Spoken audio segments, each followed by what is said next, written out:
Assalamualaikum warahmatullahi wabarakatuh. Perkenalkan, nama saya Desi Rahma Agustanti dengan NIM 004 dari Ilmu Kelautan A. Di sini saya akan memaparkan seluruh materi yang diajarkan selama praktikum mata kuliah Sistem Informasi Geografis. Oke, jadi untuk modul yang dipelajari itu ada 4. Yang pertama yaitu modul penginderaan jauh dan composite band. Modul yang kedua yaitu registrasi, digitasi, dan klip.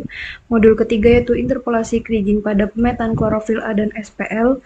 Dan yang keempat ada modul batimetri dan kartografi digital. Oke, untuk yang pertama itu ada modul penginderaan jauh dan composite band. Penginderaan jauh atau inderaja merupakan bidang ilmu mengenai kondisi suatu objek, fenomena, atau wilayah yang diperoleh menggunakan alat perekaman seperti kamera majemuk, radiometer, multispectral scanner, dan GPS yang dioperasikan melalui satelit tanpa kontak langsung dengan objek yang diamati. Pada setiap satelit terdapat kanal atau band yang memiliki warna tertentu untuk menggambarkan fitur geologis suatu area. Nah, kemudian dapat dilakukan composite band, yaitu metode mengkombinasikan warna-warna band dari suatu satelit agar menjadi satu kesatuan yang dapat menginterpretasikan keadaan geografis muka bumi yang diamati. Nah, salah satu contoh composite band yaitu metode composite natural color dengan mengkombinasikan band satelit yang memiliki warna RGB atau red, green, dan blue. Nah, adapun komponen yang dibutuhkan untuk menganalisis data inderaja serta melakukan composite band yaitu ada data citra satelit, kemudian ada perangkat ARGIS, dan ada perangkat Google Earth Pro. Nah, untuk data citra satelit yang digunakan dalam praktikum adalah citra satelit Sentinel-2A yang diperoleh dari website USGS, kemudian ada citra satelit Google Earth yang diperoleh dari perangkat Google Earth Pro. Nah, untuk Google Earth Pro ini adalah software peta digital gratis yang menyediakan fitur visualisasi, overlay, dan pembuatan data geospasial secara akurat dari data citra beresolusi tinggi. Sementara ARGIS adalah software yang menyediakan fungsi analisis geografis yang terintegrasi dan sangat lengkap seperti ada fitur editing dan analisis data spasial, pengolahan peta 3 dimensi, dan fitur yang akan dilakukan dalam praktikum yaitu composite band. Nah, ini ada hasil pengolahan citra satelit wilayah Kota Semarang yang sudah dilakukan saat praktikum. Yang sebelah kiri ini ada hasil peta wilayah Kota Semarang dari citra satelit Google Earth. Sedangkan yang di sebelah kanan ini ada citra satelit Sentinel-2A yang diperoleh dari website USGS dan sudah di composite band menggunakan software ARGIS. Oke, selanjutnya langsung ke modul 2 yaitu modul registrasi, digitasi, dan klip. Untuk registrasi yaitu merupakan metode pengoreksian geometrik dengan menyamakan koordinat peta rupa bumi atau peta satelit dengan koordinat bumi yang sebenarnya. Jadi untuk registrasi ini kita melakukan pengunduhan peta satelit Google Earth di mana pengunduhan dilakukan menggunakan perangkat Google Earth Pro. Kemudian untuk pengkoreksian geometriknya sendiri dilakukan menggunakan perangkat ARGIS.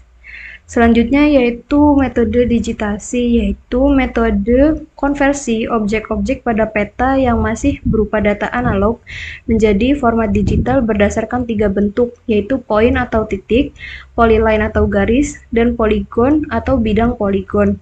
Nah, untuk metode digitasi ini adalah terusan dari metode registrasi, yaitu menggunakan software ARGIS.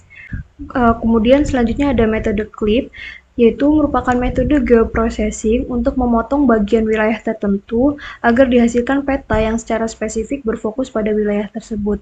Nah, untuk mendapatkan peta wilayah Indonesia itu dapat diunduh melalui website INA Geoportal. Nah, kemudian untuk proses klipnya sendiri dilakukan menggunakan software ARGIS. Oke, ini ada proyeksi peta hasil registrasi, digitasi, dan klip yang dilakukan saat praktikum. Untuk yang di sebelah kiri ini ada hasil registrasi dan digitasi peta Fakultas Kedokteran dan RSND Undip. Yang pertama untuk hasil registrasinya sendiri bisa dilihat menggunakan icon placemark yang ada di setiap sudut peta. Jadi untuk icon placemark ini berfungsi sebagai titik koreksi geometrik dari peta FK dengan RSND Undip. Kemudian untuk hasil digitasinya bisa dilihat ini ada point, ada polyline, dan ada polygon. Nah, yang point ini ditunjukkan dengan titik, di mana ini akan mewakili pusat suatu bangunan. Kemudian ada digitasi polyline atau garis yang menunjukkan jalan. Terus ada digitasi polygon yang berupa bangun poligon yang menunjukkan bangunan-bangunan yang ada di Fakultas Kedokteran dan RSND Undip. Kemudian di sebelah kanan ini ada hasil klip peta wilayah Tembalang, di mana peta ini diperoleh dari website Inageoportal, dan untuk klipnya dilakukan untuk memotong khusus pada wilayah Tembalang menggunakan fitur klip pada ArcGIS. Selanjutnya itu modul ketiga, interpolasi kriging pada pemetaan klorofil A dan suhu permukaan laut. Nah, interpolasi merupakan suatu metode yang digunakan untuk memprediksi nilai-nilai yang kosong dalam persebaran data suatu area agar dihasilkan sebaran nilai yang kontinu. Jadi, ketika suatu peta memiliki titik atau nilai-nilai yang tidak lengkap atau masih kosong, maka akan diinterpolasi sehingga nilai-nilai tersebut dapat diprediksi. Nah, untuk jenis interpolasi sendiri ada 4. Yang pertama ada metode natural neighbor, yang kedua ada metode spline, yang ketiga ada metode inverse distance weighted, dan yang keempat ada metode kriging, di mana ini digunakan dalam praktikum. Kemudian untuk parameter perairan yang diinterpolasi dalam praktikum adalah klorofil A dan SPL suhu permukaan laut atau SST sea surface temperature. Nah, data persebaran klorofil A dan SPL tersebut diperoleh dari ekstrak data citra satelit Aquamodis level 3 yang sudah terkoreksi secara atmosferik dan geometrik, di mana data citra satelit Aquamodis level 3 bisa diunduh melalui website Ocean Color. Kemudian data sebaran yang telah terunduh dapat dianalisis dalam software SIDAS, di mana dalam SIDAS ini akan diperoleh petak wilayah secara spesifik yang akan diinterpolasi. Kemudian area yang sudah dipetakan tersebut dikonversi ke dalam data Excel, di mana di dalam data Excel ini ketika ada titik-titik yang masih kosong atau nilai yang belum diketahui itu akan dihilangkan sehingga hanya menyisakan nilai yang masih yang sudah diketahui. Nah, kemudian dari data Excel tersebut akan digunakan dalam interpolasi kriging menggunakan software ArcGIS. Nah, ini ada hasil interpolasi kriging peta Laut Arafura pada bulan April 2021, di mana sebelah kiri ini adalah peta persebaran klorofil A yang kebetulan saat praktikum area tersebut peta Laut Arafura yang saya analisis ini sudah memiliki nilai-nilai yang diketahui. Nah, adapun untuk mengetahui membaca peta persebaran klorofil A ini dapat disesuaikan dengan keterangan yang tersedia pada peta, di mana keterangan ini menunjukkan konsentrasi klorofil terendah itu ditunjukkan dengan warna hijau, dan konsentrasi klorofil A tertinggi itu ditunjukkan dengan warna putih. Kemudian untuk gambar di sebelah kanan itu ada peta persebaran SPL atau SST, di mana peta area yang saya analisis juga sudah memiliki nilai-nilai yang diketahui. Nah, untuk membaca persebaran SPL ini dapat disesuaikan dengan keterangan yang tersedia pada peta, di mana suhu terendah ditunjukkan dengan warna hijau dan suhu permukaan tertinggi ditunjukkan dengan warna putih.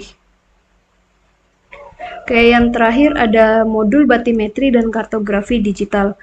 Kartografi merupakan ilmu yang mempelajari peta mulai dari pengambilan data lapangan, pengolahan data, simbolisasi, penggambaran, analisis, hingga interpretasi peta.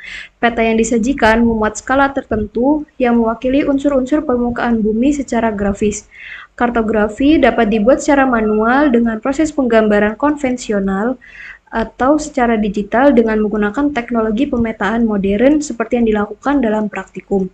Nah, pemetaan dilakukan menggunakan data batimetri, yaitu nilai kedalaman atau topografi laut, baik sebagai elevasi maupun depresi dasar laut. Data batimetri diperoleh dari survei hidrografi dengan merekam permukaan dasar laut menggunakan instrumen echo sounder. Nah, untuk mengetahui klasifikasi kedalaman dasar laut yang diamati, dapat digunakan kontur-kontur warna tertentu. Nah, untuk mendapatkan klasifikasi kontur warna itu dilakukan pemetaan digital menggunakan metode interpolasi topo to raster.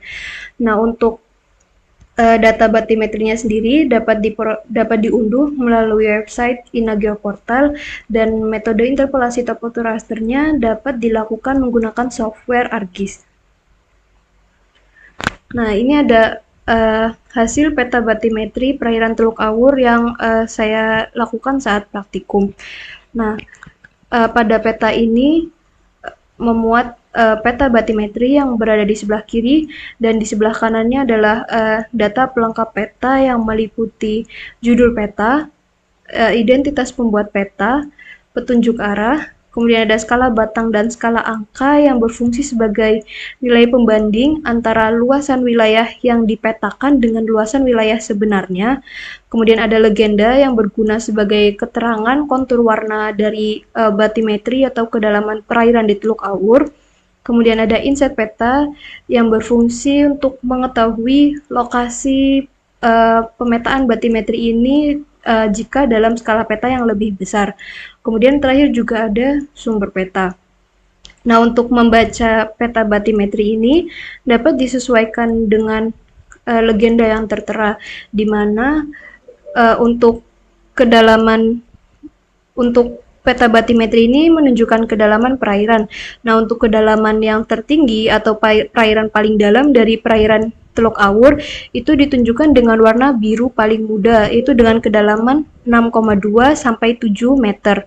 Sedangkan untuk kedalaman perairan terendah atau perairan terdangkal di perairan Teluk Awur ditunjukkan dengan warna biru paling tua, itu sekitar kedalaman 0,5 sampai 1,3 meter. Nah, sekian pemaparan dari saya. Kurang lebihnya mohon maaf. Wassalamualaikum warahmatullahi wabarakatuh.